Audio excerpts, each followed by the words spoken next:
हम सल्यूट करते हैं, सलाम करते हैं उन सभी स्वतंत्रता सेनानियों की जिन्होंने बड़ी से बड़ी शहादत देकर आजीवन संघर्ष करके हमारे देश को आजादी दिलाई। आज हम सलाम करते हैं हमारे उन सभी जांबाज सैनिकों की जिन्होंने आजादी के बाद 75 साल हमारे देश की सरहदों पर अपनी जान की बाजी लगा के हम लोगों की रक्षा की। हम सलाम करते हैं उन तमाम लोगों को, किसानों को, मजदूरों को, उद्योगपतियों को, व्यापारियों को, उन तमाम साइंटिस्ट्स को, महिलाओं को, युवाओं को, उन तमाम लोगों को जिन लोगों ने 75 साल में हमारे देश को आगे बढ़ाने के लिए, देश का विकास करने के लिए अपना योगदान दिया।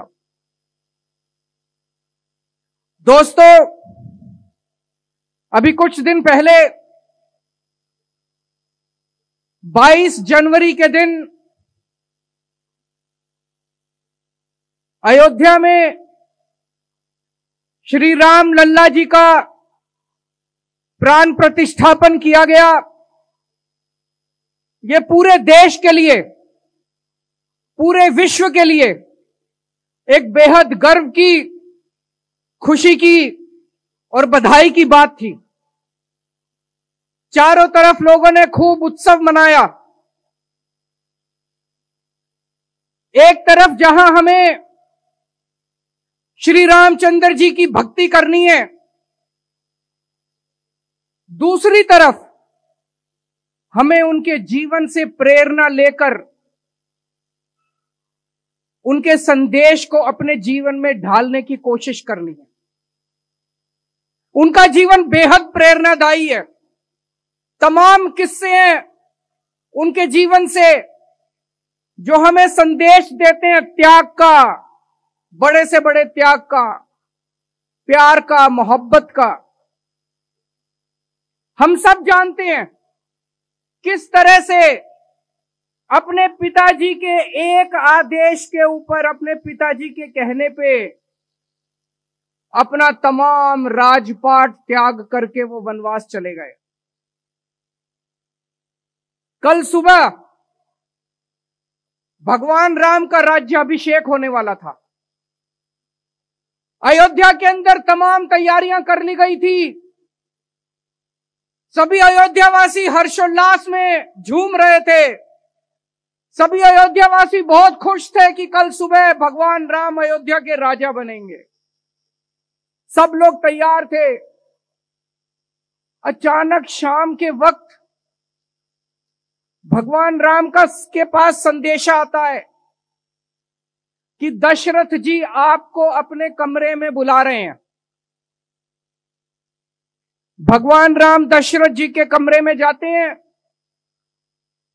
वहां देखते हैं कि दशरथ जी बहुत दुखी मन से बैठे हैं। माता कैकेयी उनके पास है। कमरे में घुसने के बाद माता कैकेयी उनको बोलती है कि महाराज ने मुझे 2 वर दिए हैं और मैंने उनसे वो दोनों वर मांगे हैं। पहला वर कि भगवान राम को 14 वर्ष के लिए वनवास जाना होगा और दूसरा वर कि उनकी जगह भरत को अयोध्या का राजा बनाया जाएगा। मैं सोच रहा था कि अगर आज का परिप्रेक्ष्य होता, आज का माहौल होता, पूरे अयोध्यावासी भगवान राम के साथ थे, पूरे अयोध्यावासी भगवान राम को प्यार करते थे। अगर भगवान राम कहते मैं नहीं मानता, पूरी अयोध्या भगवान राम के साथ खड़ी होती। लेकिन भगवान राम तो भगवान थे। उन्हें किसी राजपाट से मोह नहीं था। उन्होंने माता कैकेयी को और महाराज दशरथ को कहा कि महाराज रघुकुल रीत सदा चली आई, प्राण जाए पर वचन न जाए। आपके वचन का पालन होगा। उन्होंने 2 मिनट के अंदर निर्णय लिया कि वो राजपाट नहीं संभालेंगे और 14 वर्ष के लिए वनवास जाएंगे, बिना किसी गम के, बिना किसी दुख के,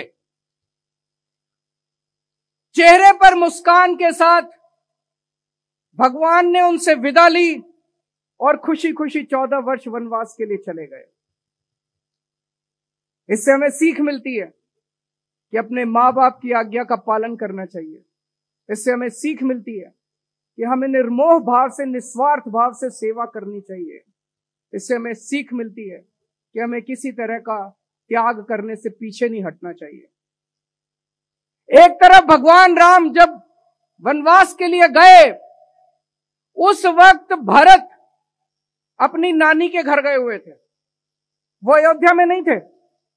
जब भरत लौट के आए और उन्हें पता चला कि उनकी माता कैकेयी ने महाराज दशरथ को कह के भगवान राम को 14 वर्ष के लिए वनवास भेज दिया,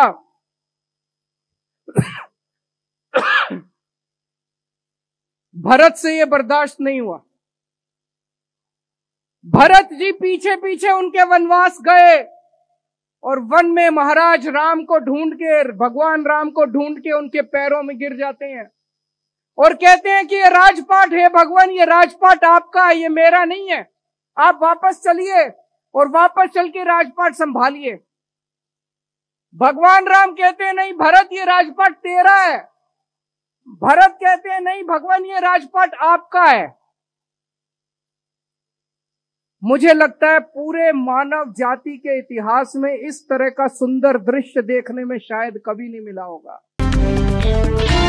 खबरों से खबरदार रहने के लिए चैनल को सब्सक्राइब करें और प्रेस करें बेल आइकन।